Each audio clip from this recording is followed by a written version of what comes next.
Good morning.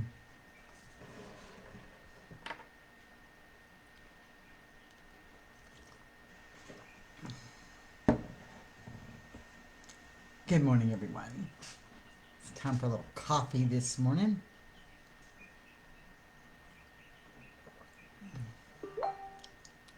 Gotta wait for this incredibly slow thing to catch up here. So, good morning. Hi, I am Stacy. We are loving my veteran and walking in my shoes this morning. I'll grab some coffee and kind of get woke up and give people a chance to get on this morning. You know, I have to have this coffee. It's like my morning have to have. I wanted to tell everybody Good Friday morning. It is obviously truly Good Friday this morning as well. So, for those of you who participate in that, have a blessed Good Friday and Easter holiday weekend. We had a really good Let's Talk last night. It's nice to see the veterans getting involved, and they were, and it was just an incredible talk as we went through last night as well. So we've had that. Let's see what else we have coming up. This whole month, we're gonna deal with April. The old saying, April showers bring May flowers. So this month we're gonna talk about weathering the storm.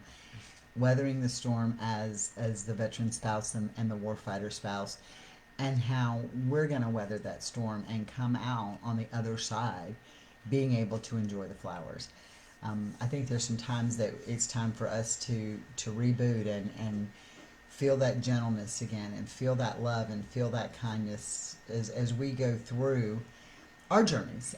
So that's what this is. This whole month of April will be about. I want to talk about that. I think that's pretty much it. So let's get started. Today we're going to talk about basic training. um, One thing our veterans all have in common is they all went to basic training, whether it was boot camp or basic training. They all went. They signed their little thing at MEPS. They got on a little bus eventually. They pulled up to wherever they were going to do their basic at, and they stepped across the yellow line. Good morning, Sophia. You are on time. Um, so they all stepped on that yellow line or across that yellow line, the yellow footprints, the yellow line. They all did that. So they all went to some form of basic training. Good morning, Sarah. And when they got off of that bus, they were all the same. They were very different, but they all became the same. They experienced the same things. They had haircuts and they were issued what they needed to survive.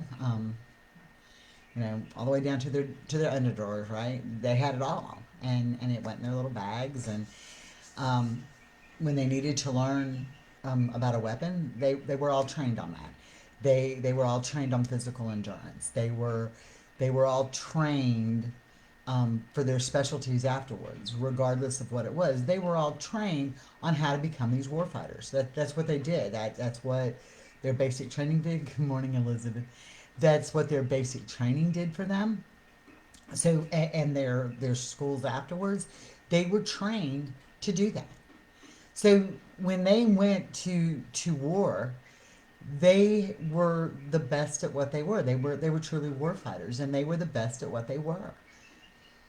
Well, while they're over there, at some point, they end up with a TBI or PTSD, and now they're home. Of course, they're not unprogrammed at how to become a civilian and how to live in this world. And PTSD and TBI are so taboo that nobody really talks about them in that mindset because it makes them feel broken, etc., etc. But now they're here. I'm sorry, I don't got to turn the phone off. Y'all know I forget this often. Now they're here. And they're here, and we become the warfighter. As the spouse and the partner and the family, we're the ones who fight for the normalcy. We fight for their health care when they need it. We fight to make sure they get the treatment they need when they need it. We fight our own personal battles at home when we need them. Nobody prepared us for that. We didn't get that field manual that said, this is how you do this. Nobody gave us that. Good morning, Jennifer. Nobody gave us that. Nobody said, here you go. This is what your life's going to be like as as a warfighter, and we become that role. I kind of like the to use the word, we're the warfighter at home instead of the caregiver. We're the ones who fight those battles, and it explains it in so many different levels. Nobody told you that you're going to have to walk through your living room being afraid that you're going to step on a trigger that is going to become explosive like a roadside bomb was for them. Nobody told you that. No, nobody said that, oh, this is going to be a trigger, Stacy. This is what you got to be careful of. You can't step on this, or you can't do this, or it's going to create an explosion in your house. I don't think any of you guys got that part of the manual. Nobody said that this is what's going to happen when your veteran tries to interact with your children. That they can't do it the same way necessarily. Nobody said this is how you sit down and explain to your child what's going on. Nobody taught you that. Nobody taught you any of this. We just weren't prepared. So that's what we're going to talk about today. We're going to talk about we're all going to start at day one. Good morning, Colleen. We're all going to start at day one. So here we are, ladies. We are all on the bus.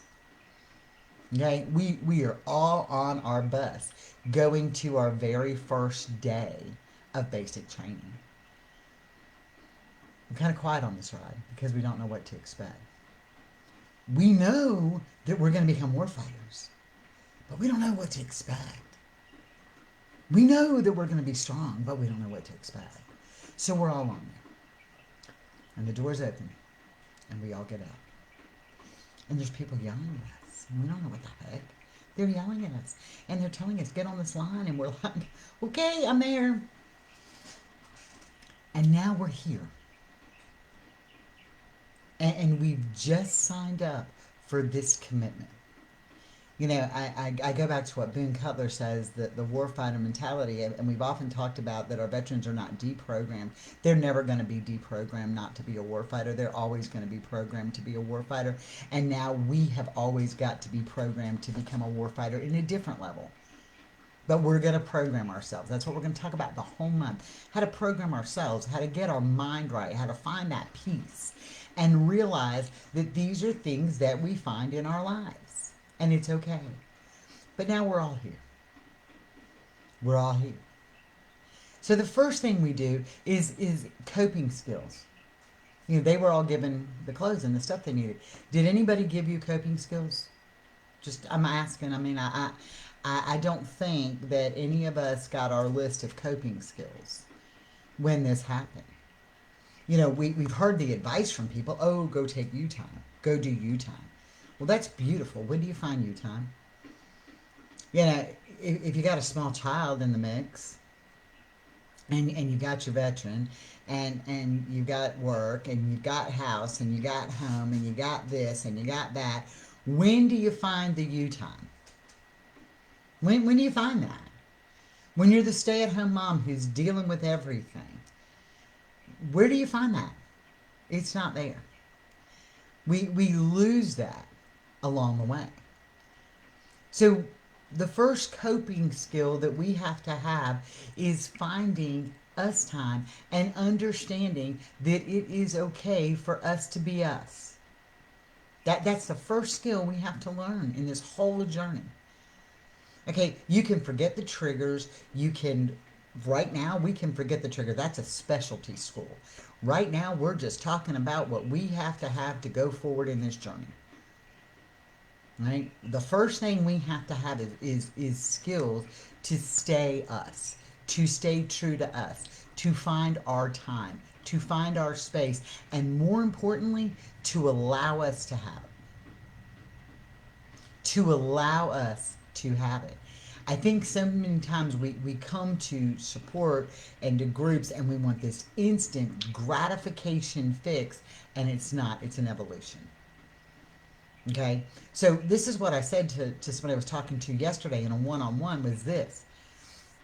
You know what? If you've been living in this situation, good morning, Stephanie. If you've been living in this situation for this long, what difference is it going to make if you continue to live in it for a little bit longer so you can take care of you first?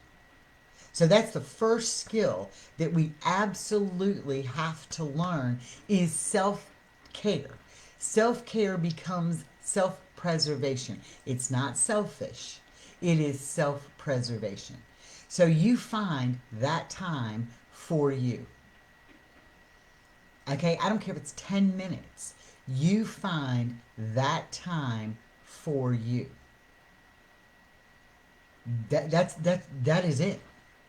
I don't care if it's your cup of coffee by yourself in the morning. I don't care if it is a shower. I don't care if it's 5 minutes of yoga. I don't care if it's 5 minutes of meditation. I don't care if it's spending 5 minutes reading a book. I don't care what it is. But your children, no child has ever starved to death in 5 minutes. Morning, Sue. Okay, no child has ever starved to death in 5 minutes. Even in a massive structure fire, and I did paramedic and firefighting, a fire has not burned, a house has not burned to the ground in 5 minutes, okay? I'm just saying, unless there's a bomb in it. 5 minutes of self-preservation time and finding you is singly the most important thing you can do in this journey forward. Absolutely. You've got to find that. I know, baby. Your kids will tell you otherwise. Throw them a bag of Doritos and tell them to have a nice morning. It's okay. You have to, and Sarah's right, this is the next thing. We get so overwhelmed that we forget who we are. Who are you? Yeah, I'm Carl's wife. I got that. But I'm Stacy. I'm Stacy first. Carl didn't marry himself. He married me. I'm Stacy first. Okay, so it is the way it works in the world. You have to keep who you are and stay true to you. Remember, we talked way back in January about our rights. You have a right to say no to people. You have a right not to let people into your space that you're not ready to let in your space at that particular time. You have a right to not compromise your morals and your values. You have a right for all these things. But that is the number one thing that we're going to learn in basic training for the warfighter spouse is make time for you and don't lose who you are. And if you've lost it, get it back. Not easy. Getting it back is not easy. Yeah, we are as important as anyone else in our household. In fact, in our realm, in our life, I hate to say this is not self-centered, this is self-preservation. In our realm, we are the most important person in our household. Period. In our spouse's realm, they're the most important. And that's okay, they should be. But to us, we have to be the most important. And remember, whatever we're saying about us, the same is true of everybody else in this world. So if we're the most important person to us, they can be the most important person to them. But you have to understand that. And a lot of times I hear the word, oh, they're so narcissistic. Well, they are. Some people can be. I lived in a true narcissistic relationship, and that was very different. Putting yourself first, your mental self first, does not make you narcissistic.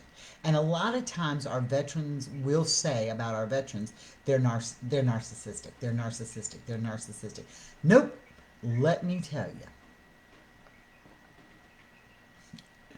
I love you. Not without me, my house will fall apart, but not in an hour, maybe 2 days. Exactly. So take that time for you. We'll hear our veterans say they're narcissistic, they're narcissistic, they're narcissistic, they're narcissistic. You know what they're doing? They're thinking about them. They are.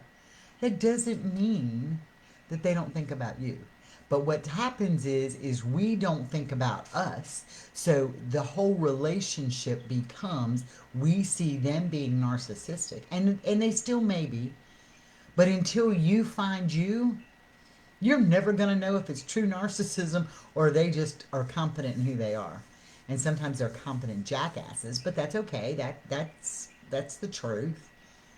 So, number one thing you need to be issued in this basic training going forward is you time and not losing yourself. And if you've lost you, I suggest, I'm a writer person. All right? You have to write it down. You have to figure out who you are. And Nakia is right. Richard could not survive without her, but it doesn't mean she doesn't deserve her time now. Okay? Yeah, Natalie, but here's the thing. There is a lot on our shoulders, and we can't express ourselves right now because we don't get that empathy yet, and we don't get that need yet. But you know what? That's okay. We'll cross that bridge further down in April. But today we're going to do Basic Training 101. Find you time. Natalie, I am calling you out on this carpet, okay? You, my friend, have absolutely got to find you time. You are a wife. You are a mother of 3. Your husband works night shift. You work. You got a dad who has got some health issues going on. And you're in school full time trying to master school in this massive amount of stuff. Where is Natalie? Do you know who Natalie is? That is your assignment, Natalie. Find time. Okay? And that's okay. And journaling is important. Yeah, baby, y'all can be angry and throw up into paper on the words. It's okay. But that is the number one thing. Do not lose yourself. That is simply the number one rule that nobody ever taught us in going through this thing. The second thing we absolutely have to understand going forward is whether it is PTSD or a TBI, it is a true injury. Now, don't bite my head off here yet.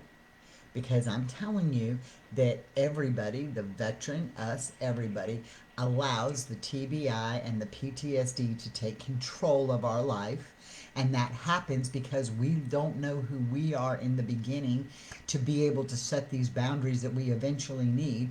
But you have to understand that PTSD and a TBI are a true injury to the brain. Right? If your spouse didn't have limbs, you would help put the prosthetics on them. It's the truth. It's what it is. If your spouse didn't have limbs, you would help them put the prosthetics on for them. But once they got the prosthetics on, you're not going to do for them what they're capable of doing. You must understand that PTSD and a TBI are a true injury to the brain. So therefore, there are limitations placed on them because of those injuries. They don't have to control your life. I still go back to my grandfather's story. Y'all, my daddy was 11 years old when my granddaddy lost his leg to one of today, I pulled it up the other day, to still one of the most deadliest cancers in the world. And he lost his leg. And I don't mean, you guys got to think about this way back in the day now. They took his leg, it was in his ankle, and they took his leg, hip bone down, part of his hip, everything, and they just shoved the organs back up and sewed it up. And he worked on one leg and crutches forever. He had it done November 1st, and by January 1st he was back at work. Okay? The truth is that he had some limitations, but he chose to not let the limitations define him. And that's where our next step is. PTSD and TBI are a true injury. They are not a mental illness. It does not make sense, Colleen. You are dead on right. But here's the deal. We have to allow and understand that they are an injury, but they cannot define them. They cannot define our life, and they cannot control our life. You completely understand that. I go back again to Nakia and Richard. He has a lot of medical issues, a lot that require her care. But they do not define Richard. They do not define their life. Is their life significantly different as he gets his diseases progress? Absolutely. But oh, y'all, I done messed up everything here. I can't even find where I am no more in my little face. Oh, there I go. Sorry, I hit a button. They don't define him. So these are what you have to understand. This is what nobody taught us. Nobody taught us we have to be number one first. Nobody taught us this is a physical injury. And you're going to have to learn to work within the limitations of the injury, but not let the injury consume your life. It doesn't dictate your life. Right? The very next thing that nobody taught us was terminology. Right? Nobody taught us what triggers were. Nobody taught us what dates were. Nobody taught us how to understand those. You know, prior to this, I was like, oh, a date? Yeah, that means we're going to go out to dinner. Got a fat chance in that, right? Right? And yes, the problem is them not understanding it and how are we supposed to get it.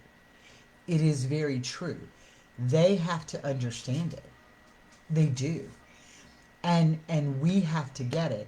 But when there becomes this mutual working together, we will get there.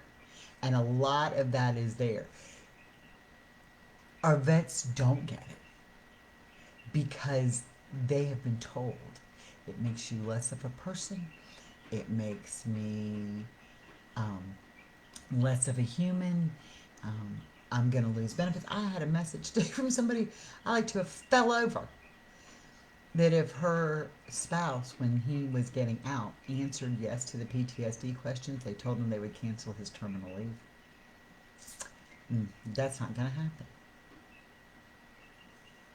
This is a process, and it is a slow process. But, you know, when I was told to date, when Carl's like, oh, I have a date coming up, I'm like, well, who the hell are you taking out to eat? yeah, that would be nice.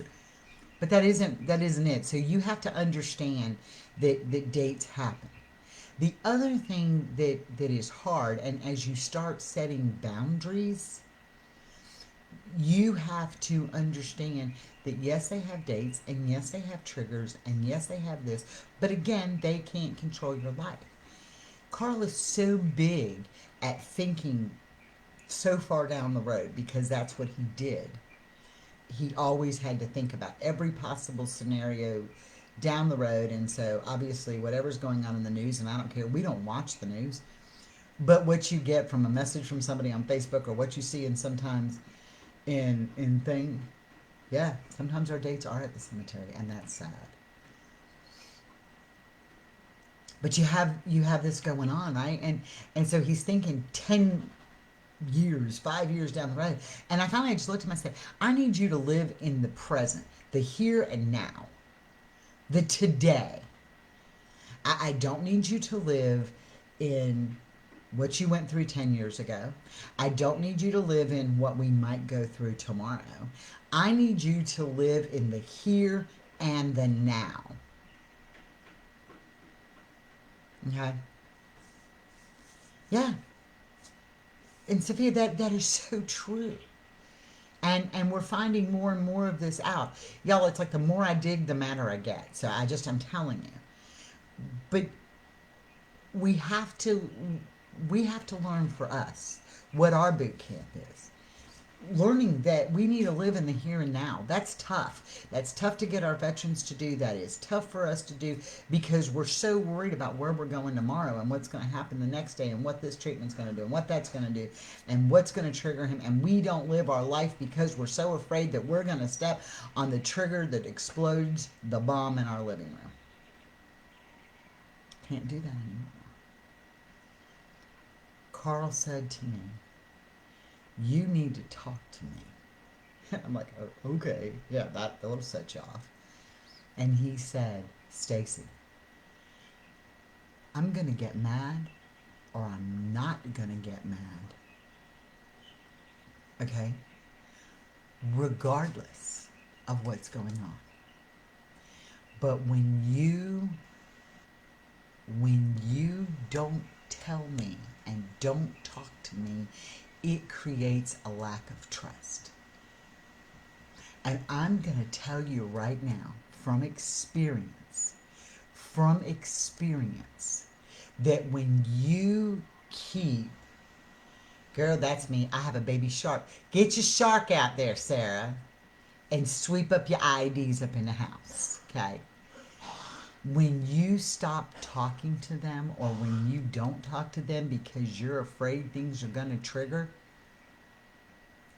you're going to create way bigger problems in your life. Now, learning how to talk to them is the next. We're going to address. We had a whole month to address these topics. Learning how to talk to them is different. Mine says the same thing. I know when you're walking on eggshells, stop it. Because when you walk on eggshells, it is deceitful to them. I'm telling you now, that is one of the hardest things you have to learn. It becomes deceitful to them. And what is one of the number one issues that relationships fail? Deceit. You can't have deceit. And we know that causes relationship problems. And Natalie, I know. I know, trust me, I've been there, I've done this. I don't do it anymore. Thank God. We have to have these conversations. We don't have to come out and explode. We have to have these conversations. We're going to learn as we go through this month of basic training, what we have to do to get ourselves in that mindset and to start bringing our veterans on board. First of all, y'all understand that when they realize and see us initially as we start to work through this, they're going to see us as the enemy. And they may, pointing things out, things that we've learned, things that have gone on. They may see us as that enemy initially, and that's okay. But as you continue down this path, they're going to see that you are their support. Because trust is something they don't give freely. When they were in a combat situation, they had to trust their battle buddies completely. But I want you to think about the very first thing they were told when they got off that bus. You guys are a unit. And when one of you fails at your mission, either you're going to die or your battle buddy's going to die. Okay? Either you're going to die or your buddy is going to die. So when the inevitable of war happens and people die, they have automatically been told from day one that that death is their fault. From day one.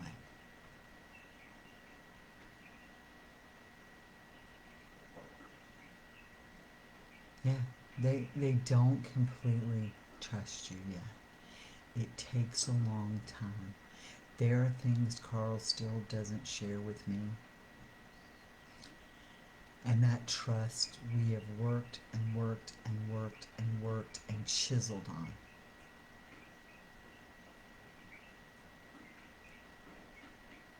You have to be honest. You have to know these things going forward. And we're going to get through this the whole month of April. We're going to talk about how to become better prepared, how to get our mind right so we can find gentleness again. I know there are days that I just want to feel love and gentleness and peace in my head. I want to feel that in my relationship at times. I want to feel like I'm not living in a battle zone.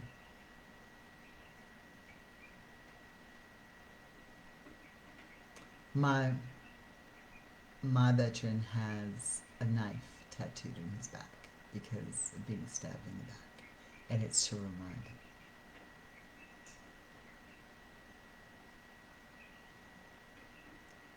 Yeah, see, this is it. This is the honesty. This is the honesty. And Sarah, I was so proud of your veteran last night. I know that was uncomfortable for him. And I was so proud of him last night.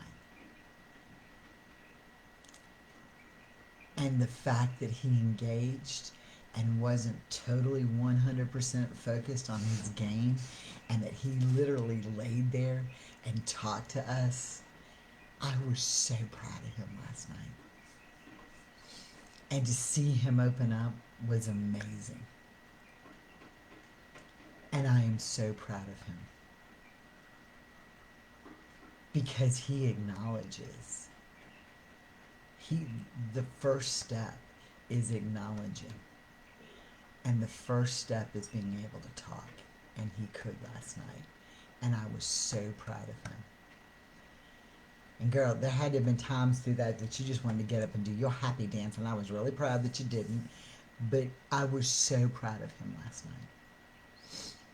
And that's why we do those conversations.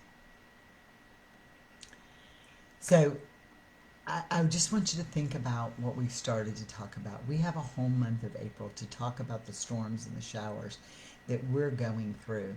Because let me tell you, it is important that you understand how to get through these. Oh, honey, he did fabulous. I was so proud. I know, but if you can't learn to hang up the phone, Nakia, you might as well just put it down and be on and pay him with us all the time. Nakia can join, but she can't leave. It's like going to the Hotel California. She can check out anytime she wants, but she can never leave. It's great. We have made such strides in our lives, and you guys have become such a family. So I'm going to go at 10 or a little before 10. I am opening a chat room in the group. There's some really important things that I need to discuss with y'all. Anybody who at 10 can be there, it would be greatly appreciated. But I'm going to open that chat room at a little before 10 in the group. Right now, I'm going to fix me some breakfast because y'all people know I got to eat.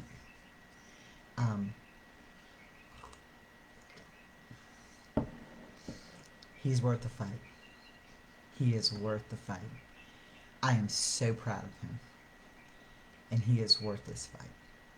Absolutely worth the fight.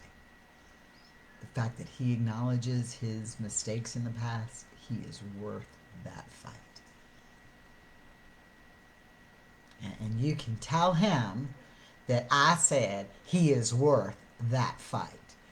Look, I love him because he told me last night I was smart.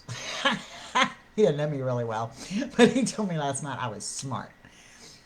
So, y'all have a blessed Easter weekend. Like I said, at 10, I'm going to open that chat room a little bit before. And it is really important that as many people can be on.